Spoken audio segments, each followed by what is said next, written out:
make to contain in your TikTok for money what are doing to other people's. So Satan is very enjoy to this world because our people's love for views, monies, and touching her sick.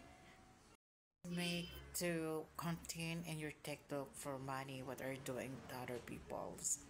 So Satan is very enjoy to this world because our people's love for views, monies, and touching her sick.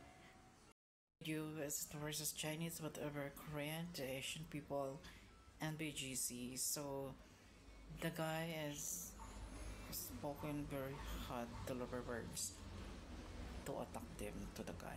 So Patay ang beauty influencer na ito na kilala for eating makeup and beauty products. Ito si Guava Beauty. Isang beauty influencer na yan, no? Kinakain niya yung mga lipstick or yung mga beauty products when she also tries these products.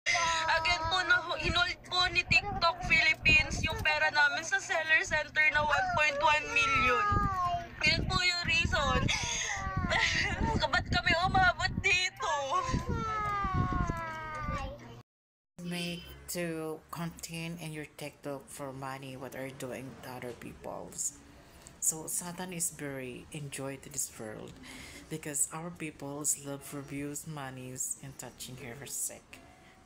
Alam nyo ba, isang babae ang nagmamakaawa na huwag siyang basain dahil may pasok pa ito pero binasa pa din. Ito ay nangyari sa Dayap, Calauan, Laguna na kung saan itong batang to ay nagmamakaawa na huwag na siyang basain pero US versus Chinese, whatever, Korean to Asian people, and BGC. So the guy is spoken very hot deliver words to attack them to the guy. So alam mo, if we will not abide by the ruling of the Supreme Court, we are going to flirt with a constitutional crisis. And if there is a constitutional crisis, what will happen next?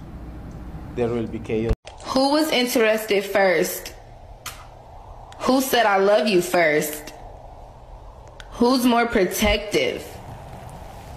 Who cleans more? Who eats the most? Lalaki nagdura at nagsigaw sa BGC sa lalaki na ito.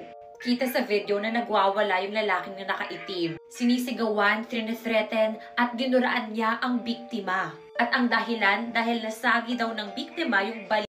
US versus Chinese, whatever, Korean to Asian people, and BGC. So the guy is spoken very hot deliver words to attack them to the guy. So